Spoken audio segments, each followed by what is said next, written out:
E esse lado controla... Porque a gente não deixa de ser controladora. Muito. Quando O masculino a gente... é controlador. Então, e aí vem uma pergunta que eu tô pra... Eu vim falando assim, eu preciso fazer essa pergunta pra Carla, eu quero saber a opinião dela. Como uma pessoa controladora consegue delegar? Gente, isso é um puta desafio pra mim. Bom, vamos lá. Eu acho que... Aí eu vou entrar em Eu vou coisas... comendo aqui, tá tá? bom. Eu vou falar de coisas que podem ser muito delicadas. Ah, manda bala, adoro. Eu falo que todo controlador guarda em si um inseguro. Ah, Né? Essa é a um primeira... medo. Tudo não. Por quê? Porque ela fala assim, não, mas se eu deixar isso aqui pra alguém e ela não fizer como eu faço? E se eu... não vai fazer como você faz porque é outra pessoa. Uhum. Pronto. Uhum. Mas o controle, ele vem da insegurança. Eu quero controlar tudo. E aí, qual é a maior lição que a gente pode... E o universo é muito sábio. O que mais vai acontecer com alguém controlador? Tomar porrada de coisas inesperadas. Pra criar o desapego. Ações, situações... Fala assim, cara, eu não esperava isso. Eu não, esperava. Não, que bom que você não esperava. Porque quando você perde o controle, que você começa a ter essa noção. Você fala, meu Deus, não sei lidar. Como é que eu vou lidar com isso que eu não controlo?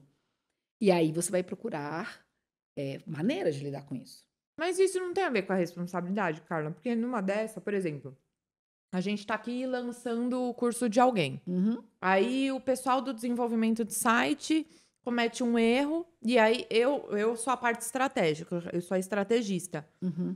Eu fico pula da vida e muitas vezes eu aprendi a fazer, montar site, usar o Photoshop, o Premiere. Tudo bem que eu precisei no começo porque eu era sozinha no canal, mas muitas dessas coisas que eu aprendi foi do tipo, ai, daqui que eu resolvo. Por quê? Chega na hora, gente, vai reclamar com quem? Com você? Comigo? Então, o dono da empresa, ele sente isso. Porque quando a bucha estoura, vem para as nossas costas. Eu concordo com uma parte. Eu acho que quanto mais habilidades você acaba tendo, mesmo que mínima, né? Para você ser um líder, por exemplo, se você entende um pouquinho de cada coisa, você não precisa ser um expert em tudo. Mas vai facilitar seu trabalho, óbvio. Mas eu acho também que a gente precisa aprender a lidar com o erro, com o deu errado. Porque às vezes vai dar errado. Uma coisa é virar uma frequente. Tá dando sempre errado e tal. Mas o cliente, assim como eu, assim, tem que aprender que às vezes vai dar errado mesmo. E isso eu falo muito para os meus clientes, né? De resultado, de processo. Então, assim, claro que a gente vai querer sempre o melhor. A gente vai querer sempre que dê certo. A gente vai querer sempre o melhor resultado. Mas a gente tem que estar preparado para o não deu certo. E se não deu certo por quê? Dói errar, né? Dói errar. Mas ele faz parte de ser humano. Senão, então, na verdade, como eu vou aprender a lidar com essa dor e como eu vou aprender a lidar com isso? Olha, não funcionou. Qual a alternativa? Qual a alternativa que nós temos? Mas isso não pode ser uma permissão que as pessoas se dão pra... Porque aí eu tô divagando aqui com você. Lidando com adolescentes e com muitos funcionários, eu falo isso porque gestão de pessoas a gente aprende muito olhando pro outro, né? Tem aquela pessoa que ela se cobra de dar o melhor e erra, e a gente consegue identificar que realmente foi algo pontual, como tem aquela pessoa que usa disso como muleta. Do tipo, mas eu sou humana, errei, vou fazer o quê? Não, então, é de novo o equilíbrio. É difícil de demais. novo o equilíbrio. Mas o que eu acho, você perguntou assim, você perguntou do controle, né? Eu acho que o controle... Do delegar. Eu acho que você pode trocar o controle pela busca da excelência. Aí são coisas diferentes, porque a busca de algo insere erros. Que é a busca. Agora, a gente tá numa era tão paranoica que todo mundo tem que acertar tudo, todo mundo tem que ser bom em tudo, que a gente tem que ter um limite. Porque ninguém consegue ser isso o tempo todo. Então, errou, deu um problema lá no site, não. Foi um problema pontual ou foi uma responsabilidade? Vamos analisar, trocamos de empresa ou não trocamos? Pronto. E eu acho que é isso. E ninguém, tirando algumas poucas situações, ninguém vai morrer porque uma coisa deixou de acontecer hoje para acontecer amanhã. Também é outra coisa do imediatismo, né? Que alguém mandou uma mensagem, você demora meia hora para responder, a pessoa está em cólica, por que você não está me respondendo? Não é assim. Então, eu acho que o controle vem de uma insegurança, e aí tem vários níveis, Tabata. Por exemplo, o controle te impede de crescer. Eu sempre falo isso principalmente para os microempresários. Ah, você começou sozinha, era você no canal. Não. Se daqui a pouco você não confiar, que seu editor vai fazer um bom trabalho, que o fotógrafo vai fazer um bom trabalho, que a pauteira vai fazer um bom trabalho, você não vai crescer com o seu canal. Porque você daqui a pouco não vai dar conta. Seu tempo é limitado. Exatamente. Sim. Você não vai conseguir. Eu falo isso para donos de agência, não dá por pra exemplo. escalar, né? A agência de turismo era desse tamanhozinho. Começou a crescer muito. Ah, mas e se a pessoa não atender com a minha excelência? Meu amor, vai ter que atender. Treine. Treine essas pessoas. Então, para mim, quem quer, além do controle, tem uma coisa do deixar tudo debaixo da minha asa. Tudo tem que passar por mim. Se tudo for passar por você, não vai crescer. Você não vai ter uma empresa com 3 mil funcionários. Como é que uma rede de supermercados, com 20 supermercados, o cara consegue controlar o caixa que tá lá? A pessoa não vai. Eu tenho que confiar que alguém está fazendo isso por mim. Isso implica problemas, Tabata? Um monte. Porque crescer implica problemas. Crescer na vida, crescer de idade, todo vai trazer essa questão. É como a gente vai lidar com isso. Então, para mim, controle excessivo vem de insegurança. Bom, e o que a gente precisa aprender? A lidar com isso, a ser mais seguro de delegar. E aí você pode criar os seus mecanismos para se sentir seguro. Eu acho que é isso. Como é que eu aprendo a delegar? Quando eu crio um mecanismo de segurança.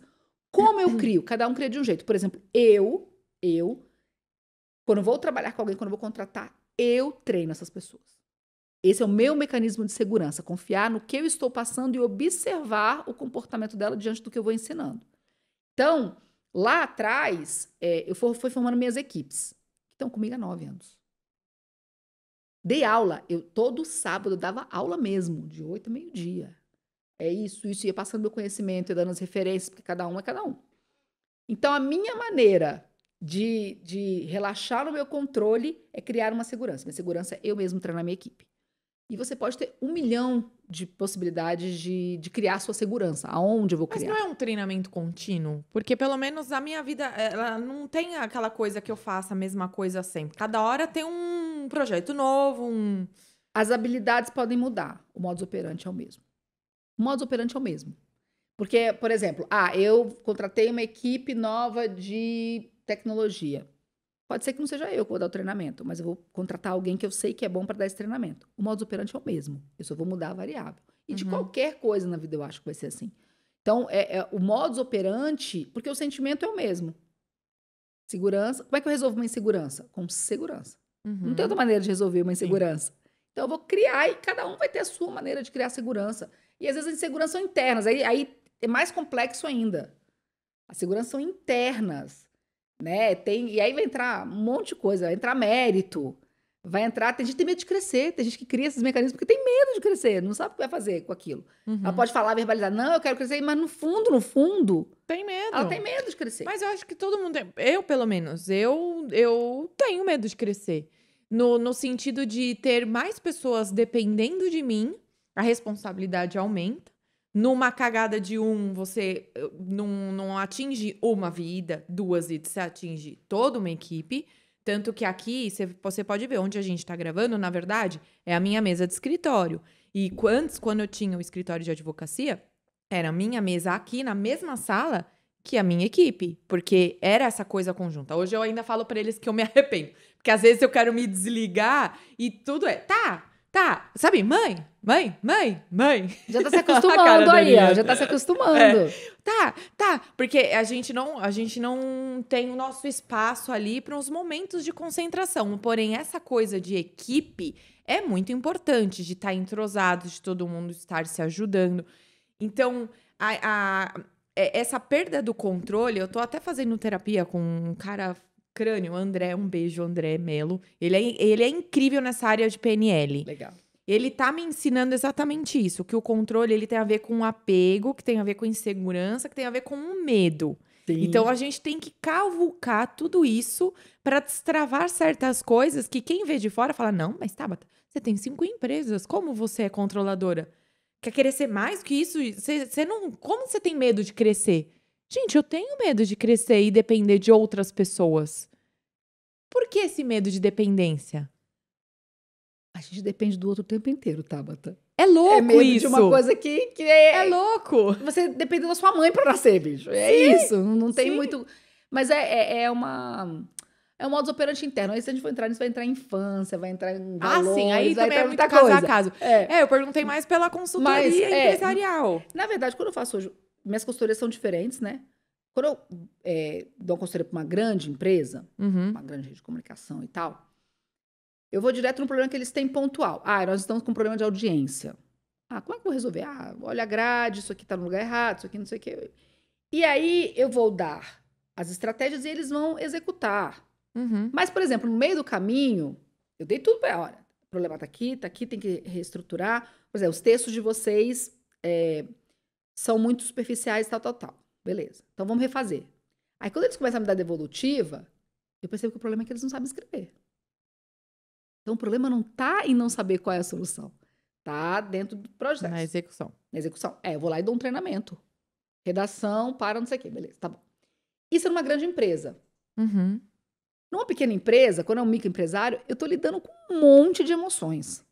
E muitas funções em uma pessoa só também, né? Muitas funções, ele que faz, ele que delega, aí tem a relacionamento com o marido, a empresa familiar, aí a família tem dificuldade de ver ele crescendo, e aí tem uma série de questões que aí eu vou ter que trabalhar o emocional dele.